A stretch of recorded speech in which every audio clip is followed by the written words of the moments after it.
The intention of this call is to allow you to get an idea of different tools that people are using, active communications tools, artificial intelligence, to equip you to do your job. The best part about this is it shows Texas's passion for moving forward and being industrious in technology. Thankfully, our Grand Master has made it a top priority during his transition into office to outline what those duties. We say too much. Long emails, long posts. By the time someone gets halfway through, they have already checked out. They only use a company computer or a company iPad, or maybe their company pays for their cell phone, and it might have firewalls that blocks MailChimp. Many of you don't know this, but I actually served as DCO a couple of times, and we did not have half of the information you guys do. So I am proud to be able to come in here and help you guys out with this. The DCO who uses tools like this will out-communicate the one who doesn't. Not because he's smarter, but it's because he's faster, clearer, and more consistent. This is not going to be a in-depth granular on every single topic. It's a high-level overview of why communication matters. We're going to be going over some of the do's, the don'ts, the unified messaging across Texas Masonry. Get ready for a good time.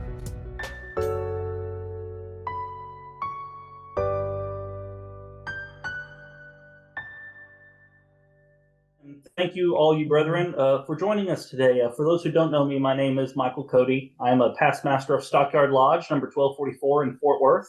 I have the privilege of serving as your chairman for the Committee on Communication for the Grand Lodge of Texas. I'd like to also quickly, before we get too far down the road, I'd like to acknowledge my committee's leadership that is also here. I'm privileged to have Brother Mike Mystery, who many of you are familiar with already. He's serving as our vice chairman this year.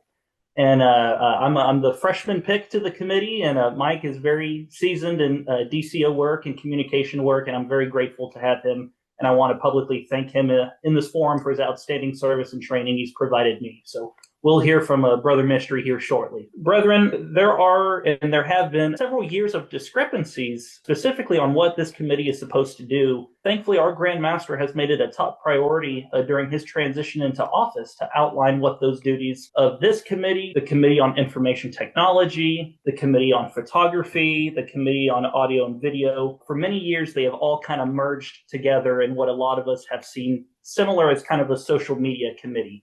This year is different. We all have very different job descriptions, which is going back to the basics that we can all read about in the law book. So statutorily, brethren, all of us who work under communications in any form or fashion fall under Article 126G.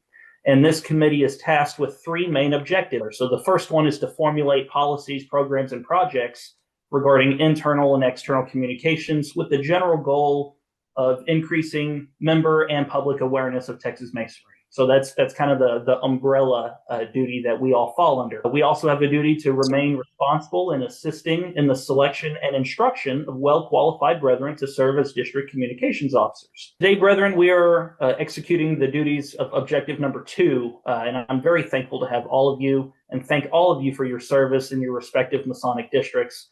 And we hope that today will be very helpful for you. So, Brother Crane, thank you for the ability to address and represent the committee during this. And I want to thank you personally for your efforts in this in previous years that I hadn't been acquainted with and your willingness to continue. So I'll give it back to you, sir. Thank you, sir. I appreciate that. We're going to go ahead and move into more of the communication do's and don'ts.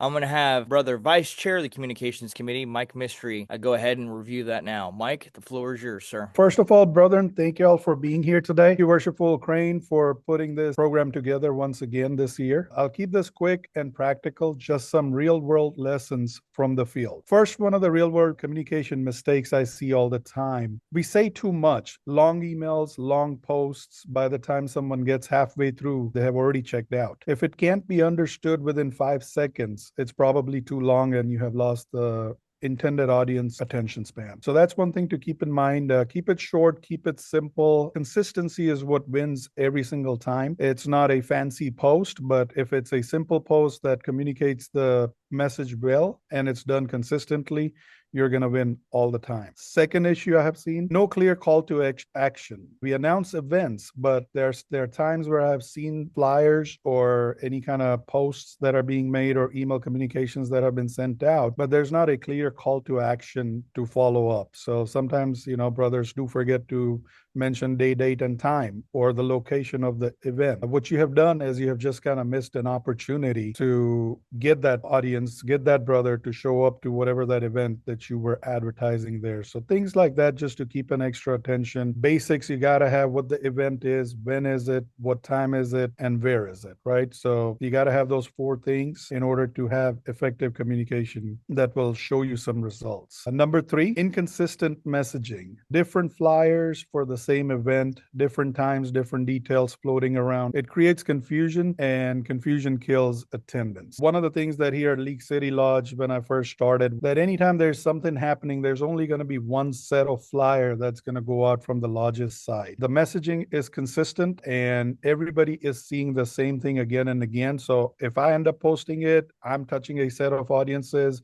If one of my other brothers here at League City is posting it on a different medium, different platform, they're still seeing the same consistent messaging. Lastly, posting and disappearing. We put something out there but don't respond to comments or messages. That hurts engagement more than people realize. Once you send out an email or once you make a post and you get a comment on it, I know you can't be on Facebook all the time to reply to it as soon as possible, but do make a conscious decision that if you post something, if there's some activity happening on it that you are, within a timely manner, able to respond to it. Now, to cover what actually works is simple. Clear, clean information. What is it? When is it? Where is it? That's it. People over graphics. Real pictures of our brothers, real moments that consistently outperform any polished flyers. A real picture is going to get you that engagement a lot more times than an AI created one would. Consistency over perfection. This is something that I went over just a little while ago. You don't need the perfect post. You just need regular communication, even simple updates, keeping people engaged. One of the biggest wins, use your district. Cross post between lodges, tag each other, share each other's content. It multiplies your reach without any extra efforts. We have 6 lodges in our district. If I was to have a event that I want the other lodges to know about, if I tag them, League City, we have 2,000 some odd followers on our page. Fairland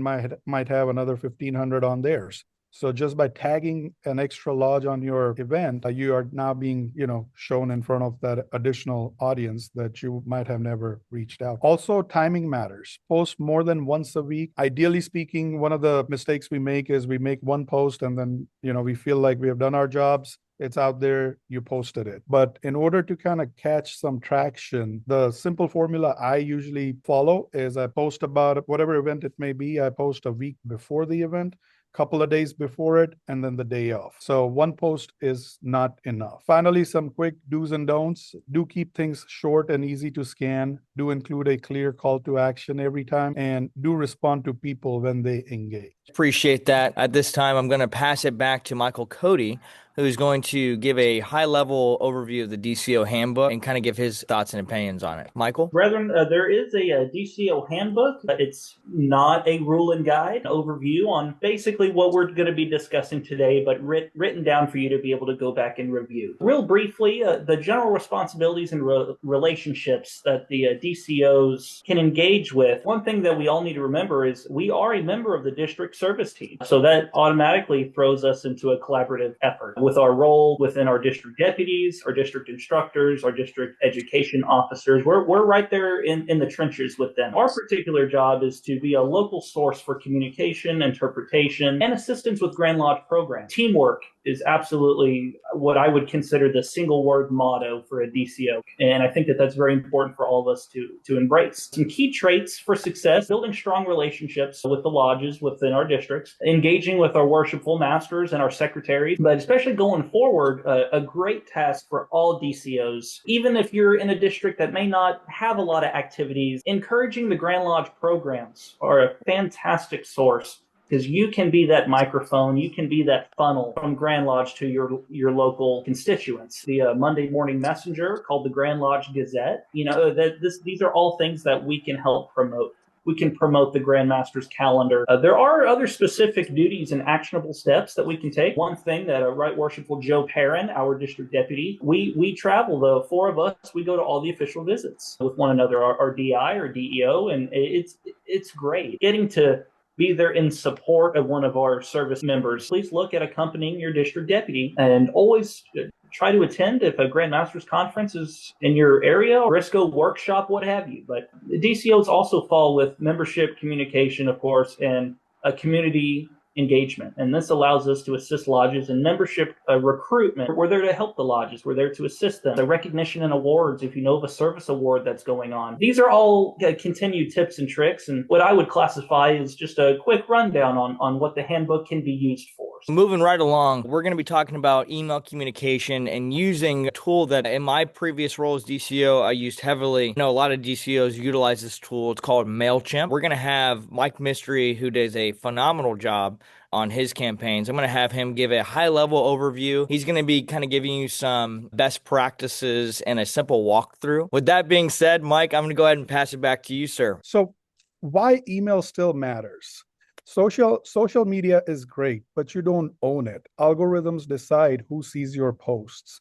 Email is a little bit different. You own your own list, right? So when you create your list, you own that. You can reach to that brother directly, and you're not dependent on Facebook or TikTok or Instagram to make a post, and you don't know if that particular brother or that particular set of audience is going to see it. Email does matter in that aspect. Emails also reach a different audience. Not every brother is on Facebook, but almost every brother checks their emails. Most importantly, email drives action. When you want registrations, RSVPs, or attendance, email consistently outperforms social media. So the key takeaway is simple. Social media gets attention, email gets results. Now, talking about MailChimp, you don't need to be a tech expert. Keep it simple. Step one, build your list. There's a different level access on Grandview, and you're able to download a list for your entire district from there. So start with that. And anyone else who might want to sign up through forums or events that you meet them at. Step two, create a simple email, clear subject lines, short message, key details, and one clear call to action. Step three, use a template. MailChimp has a zillion templates that you can pick from. Or if you are creative and you want to create your own, it allows you to do that as well. Step four, send consistently, weekly, bi-weekly, once a month. I particularly in my district, I send out a trestle board once a week, and I have been consistent with it. So every Monday morning, 7:30, it hits their email accounts. Now, am I waking up and getting on the computer to do it at 7:30 in the morning? No. I usually have my MailChimp email blast scheduled and ready to go by Saturday night, maybe Sunday afternoon. And it's scheduled to go at a certain time. Once you start becoming consistent, brothers start expecting to see that every Monday morning. One big tip, don't overload the email. Quick do's and don'ts. Do keep subject lines short and clear. Do make it easy to read on a phone. Do include one strong call to action button. So this is what, once you create your account, this is what it's going to look like. You can start a email template, a completely brand new one. You just hit create email. It gives you three options up here on the top. Save templates, that's anything that you might have used in the past. Fully designed template, or a basic layout for you to then go ahead and edit it and move things around. Let's go with the pre-made templates. Now, these are all the templates that are readily available, and each one of them is fully customizable as well. For example purposes, we picked this one. It just opens up this little editing window, and from here, let your creativity take away. So say if you see this picture, you want to replace it. Each individual text boxes are easily editable. If you want another little picture to follow this one, you just click on this main frame right here, and there's a little duplicate block right here. You just hit that, and now you have two of them. Same thing with text. If you need another text column here, just hit this, you have another one. So this is what our District 31A trestle board looks like. I'll usually have the Grandmaster's portrait right there. Right underneath it, the link to the Grandmaster's calendar. We have 6 lodges, as I had mentioned. So each lodge gets a little section of their own. And I only include 1 week's worth of stuff. If it's a big event, a fundraiser, or a golf tournament, I'll give them enough time. So because we do need enough time for people to sign up and for it to create some impressions in their mind. So what I have noticed is if you hit them on a shorter time frame, the attendance tends to improve. Apart from the 6 lodges and what's happening over there, before I started doing this, one of the issues we were facing was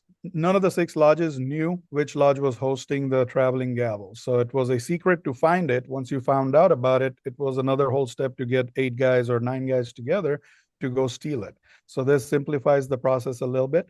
I also include the form and exam schedule, obviously the cornerstone schedule, any of the flyers that individual lodges might have made for their events happening. The Grand Lodge of Texas podcast, Grand Secretary's monthly communication, a link to that is over here, link to Texas Freemasons magazines here. My district, a lot of our guys are heavily involved in the appended bodies that reside within our district, so I do include them. This was one of the things that I kind of started doing right at the very beginning of it. Your entire district service team needs to have their contact information listed there. Each individual officer has a different role that they play in the service team, and it's prudent that the brethren of the district know who to reach out when they need something. So our contact information is also included in this email. Thank you, Mike, for covering that. MailChimp, again, I've used it for years. It is a great tool. People were questioning if I can use some SMS features. MailChimp offers that. It is a paid feature, I'm pretty sure. The platform is great. MailChimp is incredibly intuitive and pretty easy to use. Moving ahead, we are going to be covering Grandview. This is a great tool that the Grand Lodge of Texas uses, and we have a brother here who was the guinea pig who tested it out and knows it inside and out, and that brother is Carlton Newberry. So, Carlton, I'll go ahead and pass it to you, sir. Thank you very much, Brother Crane. I got to help do the beta testing years ago when I was secretary of Cypress Lodge, and it was such an improvement over the previous system. And then over the years, as we've adopted it as a Grand Lodge, there are more and more features that we have unlocked. And there are a couple of very easy ones that you can use as a DCO, if you haven't used them before, that can help facilitate messages to different groups of brothers based on how they're listed in Grandview. What I'll do is start sharing my screen. So once you log into Grandview, you should see something like this. You should be able to see your district. So if I come down here on the left-hand side of the screen in the black column and I click districts, I can scroll down and I can find where I am the district communications officer. So District 30D, I punch that one up. The column on the left, the black column, appears to be the same, but now it is dialed in just to the information for my district, as it will be for your district if you do that. So one of the ways you can make sure that everything is going to work is you can scroll down in the middle here and make sure that your name is under district communications officers. I'm not trying to cast shade on anyone, but every once in a while, they're not uploaded. They didn't get them in time at the Grand Secretary's office from the incoming district deputy, maybe because somebody had to bow out at the last minute or whatever. But you just want to make sure that you see district communications officer is you so that you have the authority to do these things. Then if we look up here on the left-hand column again, the dark column, you'll see under dashboard district settings all the way down here, distribution list right under lodge performance. And if you click on it, if somebody before you or you yourself has created a distribution list, it will come up here. Now in this district, we have mailing lists, which would generate where you could generate PDFs with different people's addresses on it to print address labels. But as we go down, you can see that you have email lists based on different attributes of where they are. So we have elected lodge officers, we have worshipful masters, secretaries, all master masons in your district, all fellow craftsmen and apprentice. Now, if you'll take a look at where it says worshipful masters, you can see under there that it says that this list was updated on 2/13 of 26. So that means that I went in and made sure that it was updated most recently. If you look a little further down under the entered apprentice list, you can see that that one was last updated in 2023. So how do we solve that? On the right hand side of the screen, it says update subscribers. So we'll just go over to that, and you can do this for any list. And when you hit update subscribers, it tells you the name of the list at the top and it gives you these options. And on this one, we're going to do members by status. Click the entered apprentice mason and then hit update list. Your computer hamsters will start spinning in their wheels and that list will be updated to the most current list. So any EA who has been advanced to fellow craft or master mason will now be off of that list, and any new entered apprentice masons will be added. Likewise, you can do that if you check the dates on your worshipful masters, secretaries, whomever you're trying to get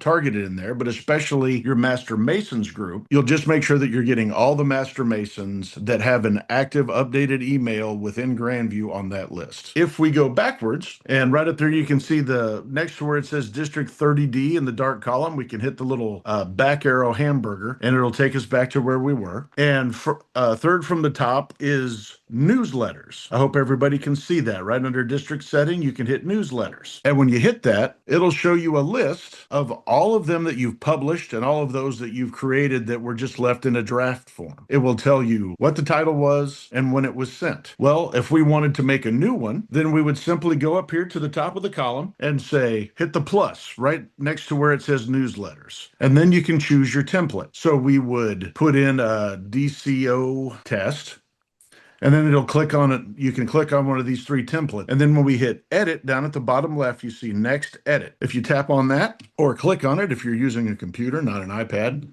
one of the first things I always do is look at the gray section in the middle, because for some reason it defaults to district. I don't know if whoever made this worked for Little Caesars, pizza, but district is not what we want to say. So I always go in and back that out to just one district. And then underneath you will see some Latin phrases. What we will do there is you can select them, copy all of them, and you can either delete them so you can now type your email, or what I generally do when I'm going to make an email is I will type it out in Word, or I will type it out in a Google document, and then I will make sure that it is proper, that it includes all of the details that Brother Mystery shared with us: date, time, location, and details in a very succinct form of what is going on as covered by the topic of the email. And then I will cut and paste it here, which has the normal cut and paste properties that you find in most other programs. So I will say, I will just put in this one, chances, great. And then down at the bottom, you have two choices. You may choose preview or save as draft. Now, I will be honest with all of you. If you hit save as draft, sometimes you can never get it to send. Sometimes there's a little glitch in there and I don't know why. So I always generally just go to preview. When you go to preview, it will say District 30D. There we go. Chances great. So down at the bottom, you can then say publish or back to edit in case you catch something there you didn't do. When you hit publish down here, the blue button at the bottom, it's going to ask you now which of your distribution lists. And again, you can see the distribution lists and you can see when they were last updated, because if you say, oh my goodness, I forgot to update this list, this one is 7 months old and we've got new people in different positions, then you can go backwards from here by hitting save as draft or back to edit. Also at the bottom, you can set and set a reminder to send out for an event. You can publish set and date time at a publish later, or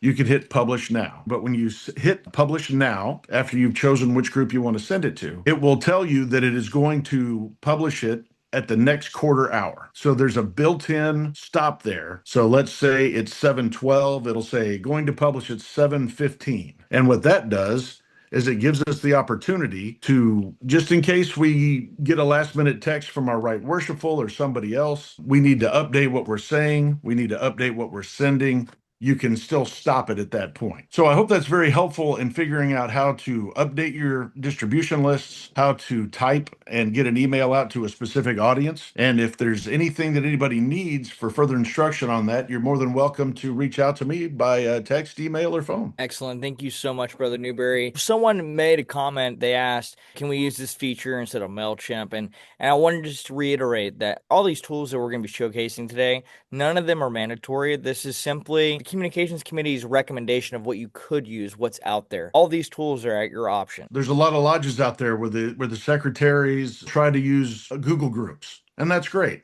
Except there are certain types of email that will not accept a Google group. They only use a company computer or a company iPad, or maybe their company pays for their cell phone, and it might have firewalls that blocks MailChimp. So being able to use all of these to effectively communicate, redundancy is very important. We want to make the social media post, but for the guys who aren't on social media, or maybe not on the ones that we use, we want to make sure we're sending emails. And if you can put it in Grandview, you can simply copy and paste that and put it in your MailChimp. But the key is just we're trying to do the best we can to get the information to as many brothers as possible. Does Grandview have an SMS feature that we can utilize today? I have not been able to do that. They tell me that it is a feature that's available. As this has been utilized more and more with the Grand Lodge, the features have gotten better and better with fewer and fewer bugs. But at this point, we don't have that. But I promise you that as soon as that does come up, we will make sure that the entire DCO knows how to utilize it.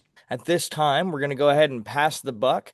We're going to be talking about the Texas Masons mobile app. We're going to have Right Worshipful Michael Garrett cover that. And at this time, the floor is yours, Right Worshipful Sir. Thank you, Worshipful Master. I appreciate the time on this and having an opportunity to speak to one of my favorite groups, the DCOs. Many of you don't know this, but I actually served as DCO a couple of times, and we did not have half of the information you guys do.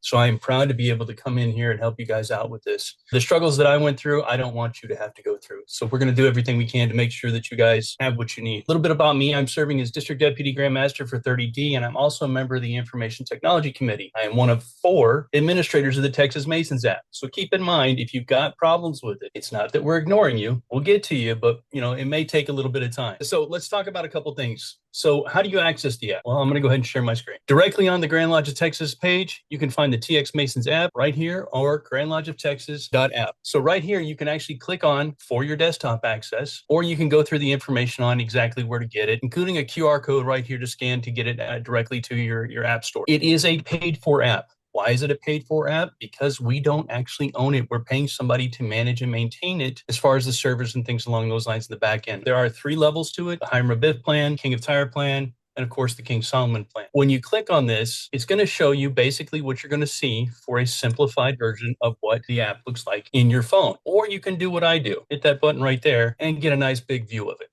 So when you see this situation here, you'll see all kinds of points that come in here, and you can actually add yourself to different groups and whatnot. But I want to share with you a couple things that we'll see on a regular basis. So Craig Enderle is known as Mr. TX Masons app. This man posts more in the app than anyone else, and I love him to death for it. Craig and I are good friends. But he puts this in here, and this is to the everybody. That goes to everybody in Texas. How do you gain access to that group? Well, simple. You add yourself from your phone.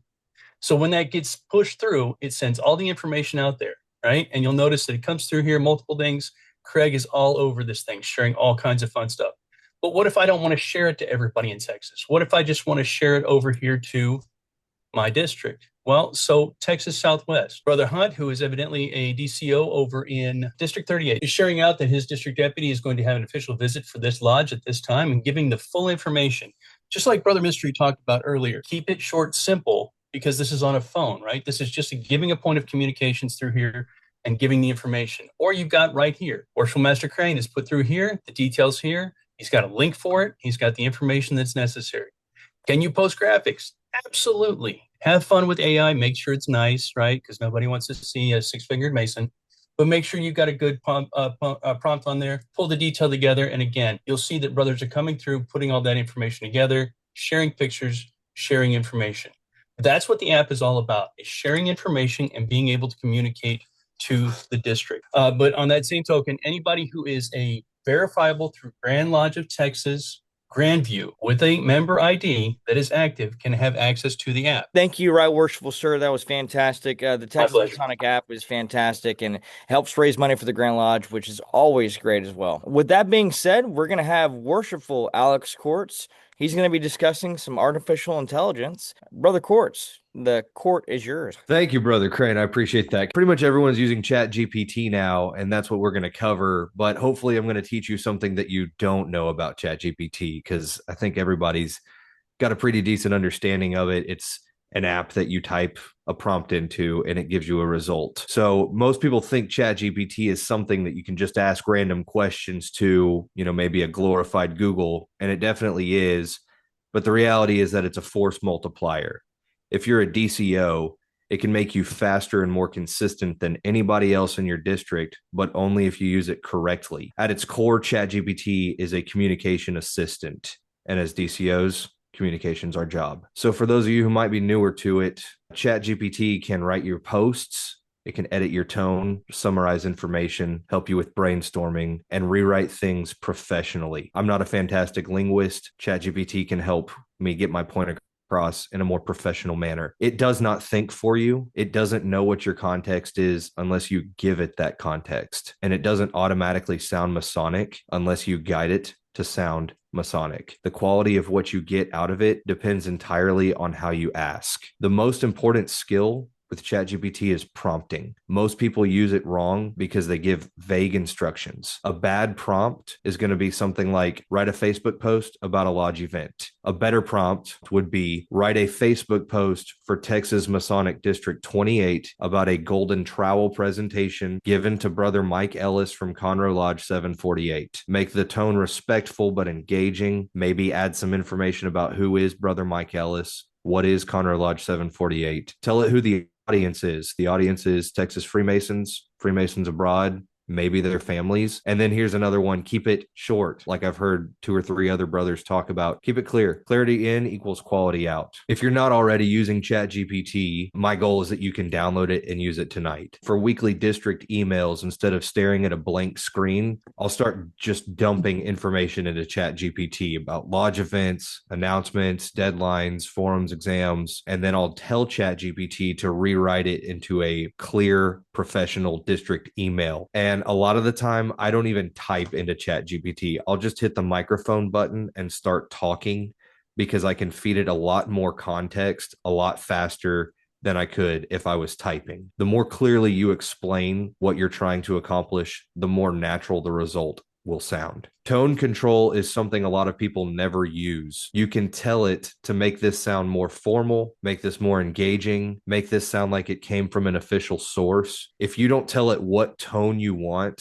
you're kind of leaving it up to the machine and you're leaving a lot of quality on the table. It's a time compression tool. What used to take 30 minutes now might take 5 or 10. If you're not naturally a writer, this is huge. A lot of the time I'll just open ChatGPT and hit the microphone and talk through my ideas. And after I'm finished telling it my ideas, I'll say, organize this into a clear presentation, make it flow logically, chronologically. Here's the audience. Here's the tone I want it delivered in. Here's the goal. So it can kind of help me take my scattered thoughts, because I think in a million different directions every second, and it can turn it into something that's usable. One of the biggest upgrades I think you can make for ChatGPT is to give it context like it's your assistant. Instead of telling it to write a post, tell it, you are the district communications officer for a Masonic district in Texas. Your role is to communicate events clearly and respectfully while maintaining Masonic tone and tradition. Then give it the task, and that alone will dramatically improve your results. My favorite piece of advice I could give you is take something that you've already written, paste it in, and say, make this better, but keep my voice. It's never going to write for you, but it can refine what you already created. Don't think of it like AI is writing everything, because it's not. It's a superpowered assistant organizing and polishing your work. So with every great power comes great responsibility. Always review the output. It's fast, but it's not perfect. And if you don't read what it gives you, you will embarrass yourself. It can give you 3 different answers for the same question, depending on how you ask it. Always check the output. This is not a, hit enter, copy, paste, send, done. It's usually got a great first draft for you, but not a finished product. And also it loves using M dashes, those little dash things that it does. And anyone that's familiar with ChatGPT is going to see those M dashes and automatically clock you they're using ChatGPT. So I like to actually remove them and replace them with a comma, and it just looks a lot more natural. It's just one little easy thing that can turn your obvious AI slop into something that maybe looks a little bit more human. Don't rely on it for facts. Use it for communication, not verification. It's just not a reliable source of truth. It's better used as an organizational tool. Keep your voice. It should enhance you, not replace you. If you read something and it doesn't sound like you, don't be afraid to just scrap it and start over, because you're still the one in control. The DCO who uses tools like this will out-communicate the one who doesn't, not because he's smarter, but it's because he's faster, clearer, and more consistent. And if you take away one thing from this, just be specific in what you ask and give it context. Context is king. Thank you, sir. For those of you who aren't familiar with artificial intelligence, can you maybe share your screen and give a quick prompt for like a Facebook caption or something to that effect? Okay, so I've got a prompt. It says, write a Facebook post for Conroe Lodge 748, Texas Masonic District 28. Conroe Lodge giving a Golden Trowel Award to Brother Mike Ellis, past potentate of the shrine. So context, highlight Mike's service, congratulating tone, encourage attendance, audience is Texas Freemasons. So it's vague, but here's our generated post. So Now, obviously right off the bat, we need to change fraternally Conroe Lodge 748. It's not coming from Conroe Lodge 748. It's coming from Alex Courts, District Communications Officer. So there's your first glowing mistake right there. The first sentence is good. You could probably add a date and time here, let people know what time it's going to show up. Again, as thorough as you are with your prompt, if had I told it what day and time, it would probably include what day and time. Now, I know more about Mike personally than ChatGPT does. So I'm going to go in here and, one thing that really stands out to me is where it says he's demonstrated unwavering dedication, leadership, and a true commitment to the principles. I would scrap that and I would actually write something about Mike, or prompt it to actually write something about Mike. Anytime I see these generic things like that, for one, it's obviously ChatGPT. And two, it's just not very sincere, honestly. And Mike Ellis is a good man and he deserves better than that. Either write it out and have ChatGPT polish it for you, but make it be your own words. Don't let ChatGPT speak for you, especially on things like that. So sometimes it'll help you out. Hey, you forgot this, might want to put this here. Sometimes it's going to leave you high and dry. So it's not consistent that it's going to catch everything like that and bail you out. You've got to read it. You've got to make sure it's got everything. So this is short, sweet, to the point. I didn't tell it short, sweet, to the point. It just came out that way. If it came out with something that was 30 pages long, I would scrap that and have it redo it for me. I'm telling it, create an image of a golden trowel presentation flyer. So now if we're going for an image of a flyer. Okay, so here's some generic information to put on the flyer. Now, maybe I can tell it what I kind of want that flyer to look like. I'd say design or theme of flyer should be modern, let's say dignified, and red, white, and blue, and Masonic. So let's see what it comes up with based on that. So I'm hitting enter and prompting. And a lot of the time too, guys, if you hit this microphone button down here, you can just start talking. Again, I can talk a lot faster than I can type. So you prompt it, give it all the info you can, tell it what you want to see, from the words that you want to see to the image itself, and then it's going to get to work. Here's our flyer that it's come up with. It's got our lodge name up top. It's got this nice little logo. Maybe you could give it your logo. Our MWSA has a logo, or our District 28 has a logo. Maybe I would put that right here in place of this Texas, and that image could be included in the prompt and tell it, hey, use this logo. So far, no typos. Presents Golden Trowel Award presentation honoring Brother Mike Ellis. We've got AI's version of a shrine logo here, AI square and compasses with a C in the middle, and a golden trowel. So again, right off the bat, we're seeing it's not perfect, but it's given us a really good starting point.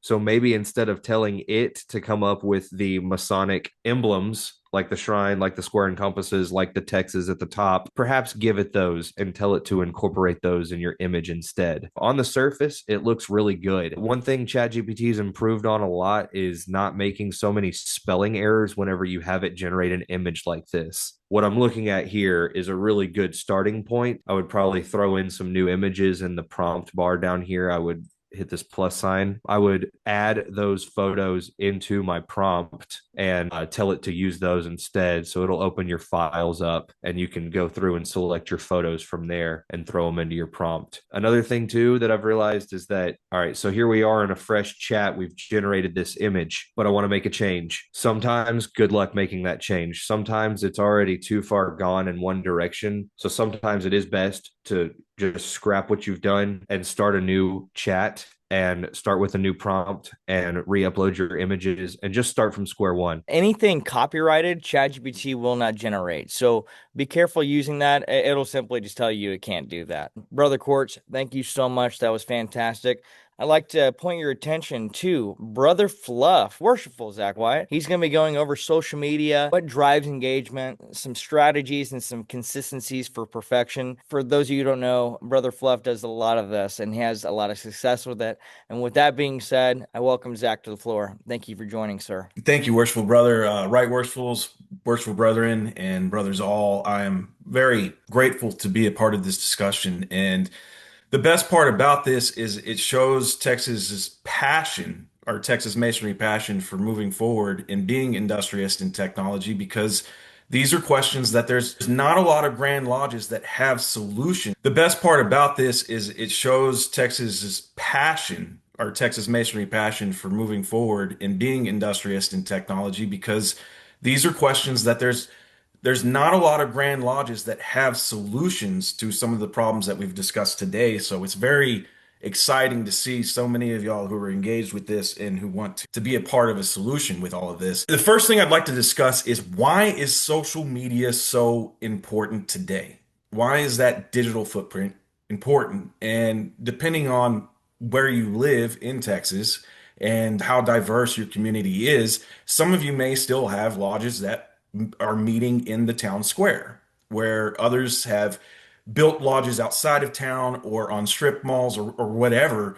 But the plain and simple truth is, back in the heyday of Texas Masonry, especially, there used to be a lodge on almost every downtown square corner across from the courthouse. We used our buildings for multiple purposes: schoolhouses, banks, community centers. Our lodges were the center of community. And today, in the age of strip malls, and especially with things like Amazon and Temu and your instant click gratification, the need to come together as a society in those downtown centers is less and less and less. So our physical lodges themselves get less foot traffic than ever today. Almost every town that I'm involved with here in West Texas at some point talks about our downtown revitalization, especially here in Lubbock. How do we revitalize our downtown? It's just not going to happen that way. Our towns were built and designed for a completely different culture than what we are right now. So it's just important to remember that when we're doing this social media, this is the opportunity for the public and for the profane, the Cowans, the eavesdroppers, everybody in the entire world to see what we are about as Masons. So going into the next part of this, one major thing that everybody in this room needs to do right now, today, is make sure that it doesn't matter if your platform is Facebook, Instagram, TikTok, YouTube, whatever. Every single social media platform that you can possibly think of, you need to make a lodge account today. You have to own that. Texas has a fake scammer account. The Grand Lodge of Washington has a fake scammer account. Grand Lodge of North Carolina has a fake Grand Lodge scammer account. And it goes not just with the Grand Lodges, but all the way to individual lodges. I've seen their names get taken over and used for nefarious reasons. And anytime that the square and compass is used in that sort of darkness, we end up just getting beat up by the natural trolls who are tinfoil hat wearers who are just going to go against this all the time. So the first thing you need to do today is get your lodge to have every account that you can. It's very, very important. Within that as well, we have to decide as a lodge, do we make our accounts private or do we make them public? And I'm talking to the choir here.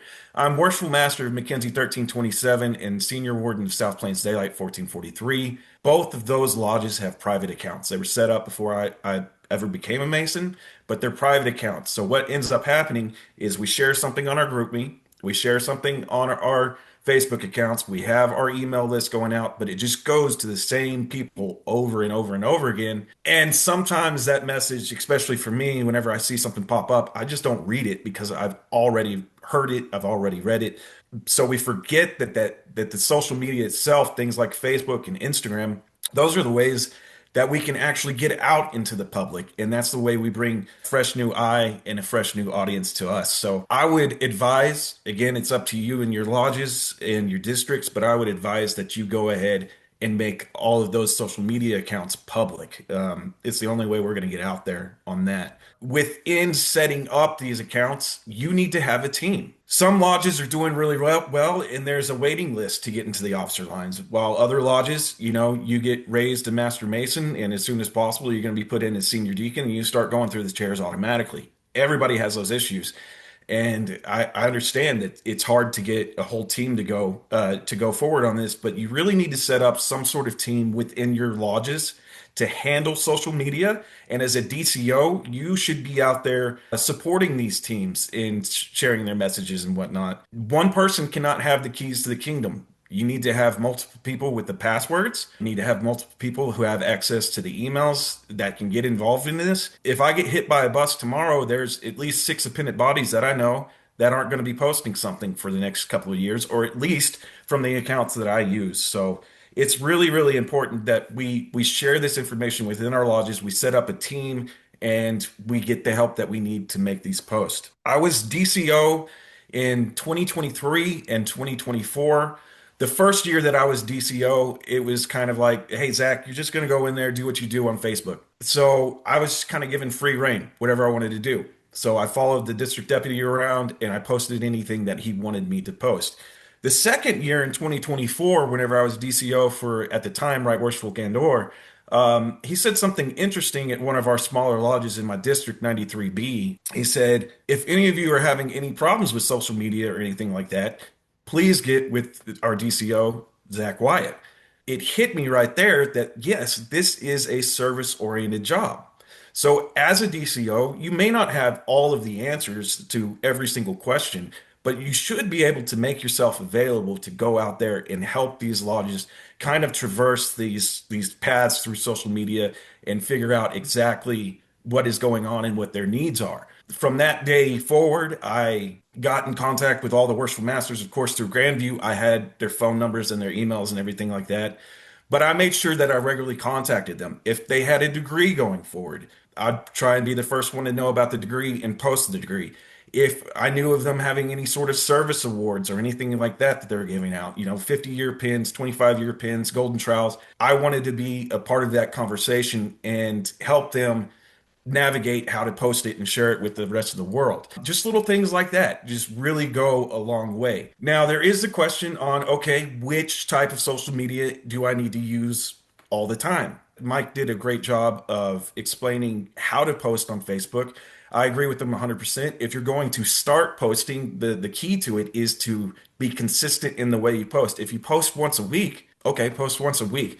Do it every single week. If you post twice a day, post twice a day. You don't want to water it down so much to where people stop caring about your message, but you want to make sure that everything that you do post and everything you do create is actually intentional. But you want to make sure that your posts are intentional, that they're going to be seen.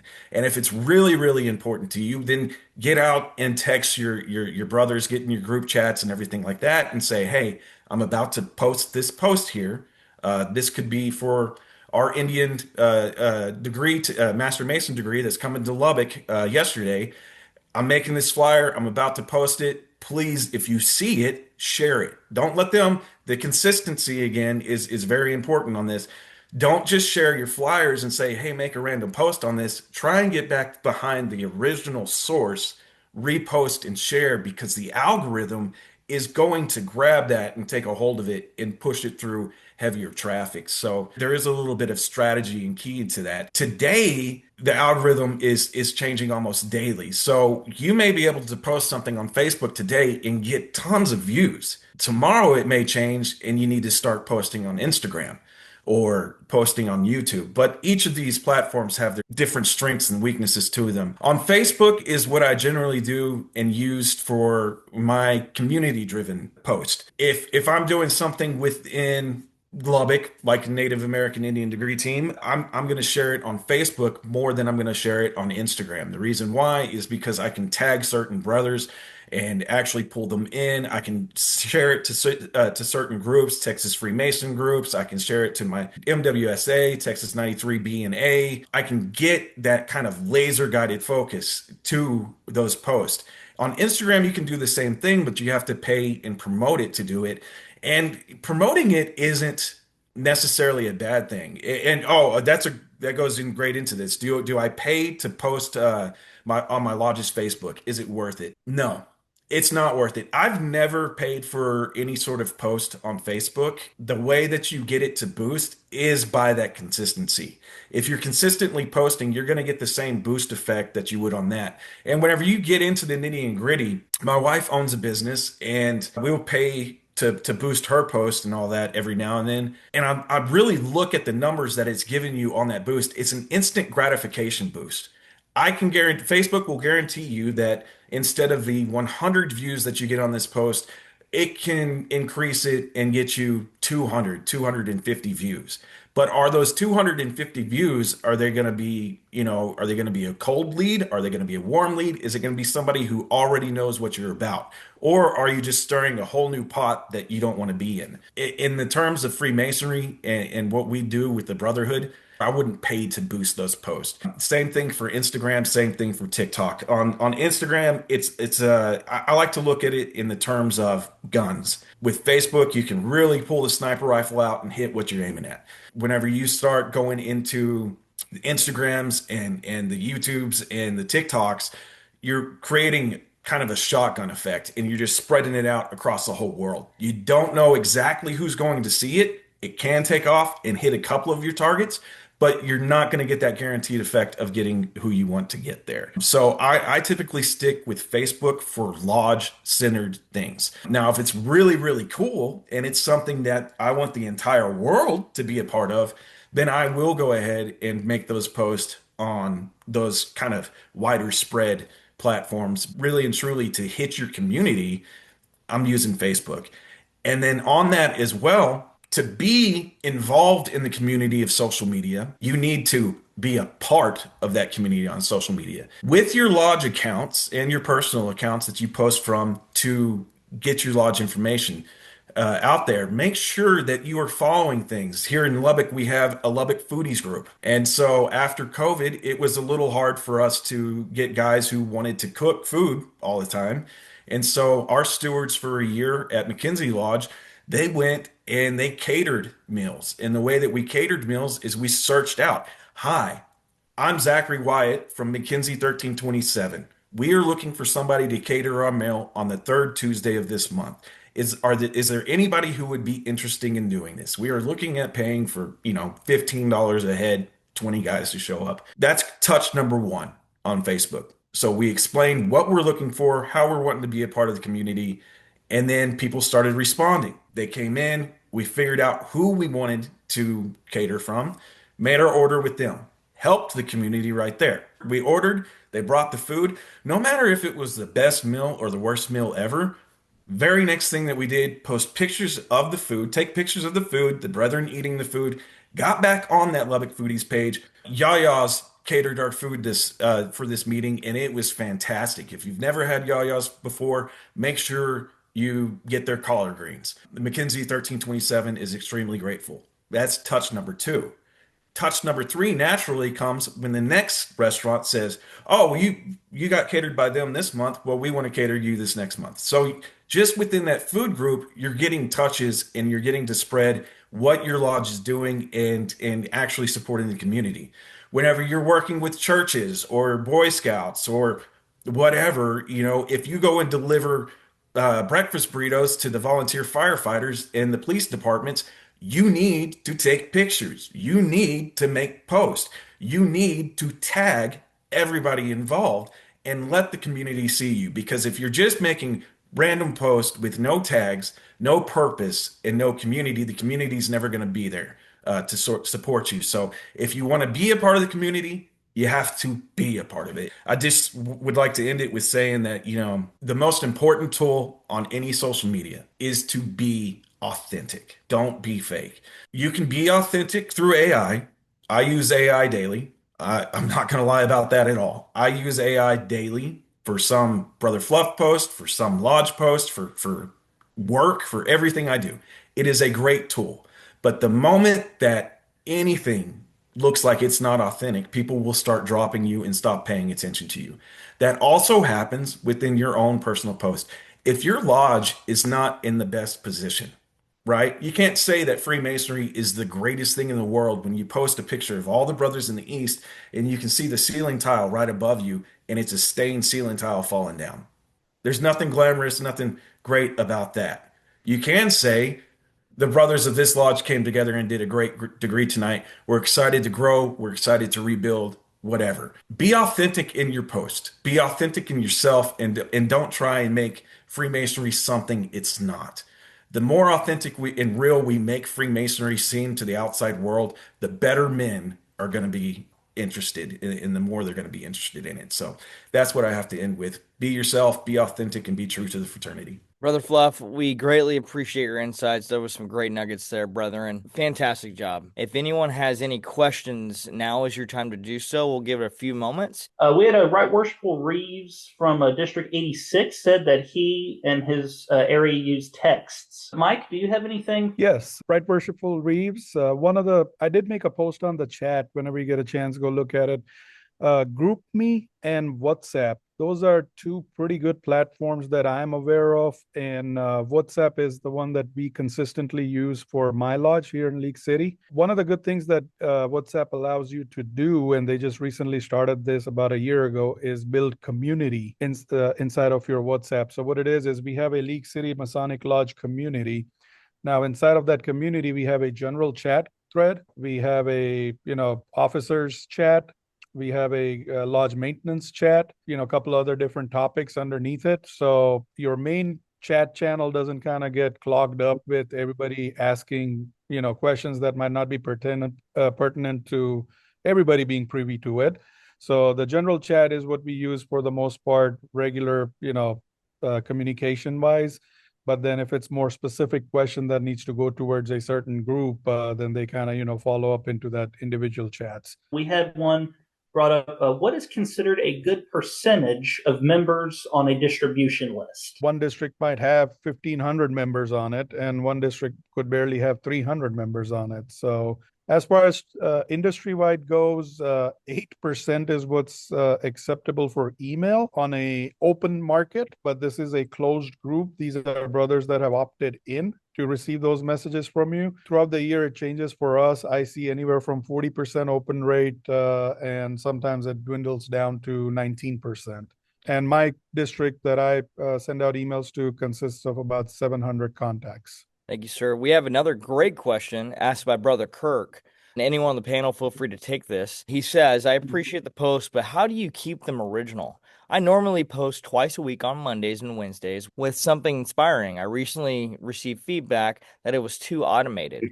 What are your thoughts? I'll take this one. Was it actually, some sort of moderation from social media? Because there is AI moderators that are AI, unfortunately, that will go out and review certain posts and say that, hey, this is a little too much. And I just see that he said that it was his wife. Happy wife, happy life, right? I mean, you kind of gotta take her advice there. I see this a lot with there's some brothers that will go in and they'll post inspiring Masonic Masonic quotes all the time and put the square and compass behind it and do this and do that. And that's great. Whatever good light you can bring to the fraternity online, don't stop doing it. But you can always evolve and you can grow. One thing that I like to do is if I hear something from a Masonic podcast, I will take that and I will kind of make it into my own voice and reshare it because the original creator of that post or that podcast, they wanted as many people to hear it. I thought it was good enough that more people need to hear it. So absolutely share that. Reposting others' content for sure. If you happen to get on Brother Mike's page and man, Mike, that was a great post that you made on Freemasonry the other day. I'm going to share that.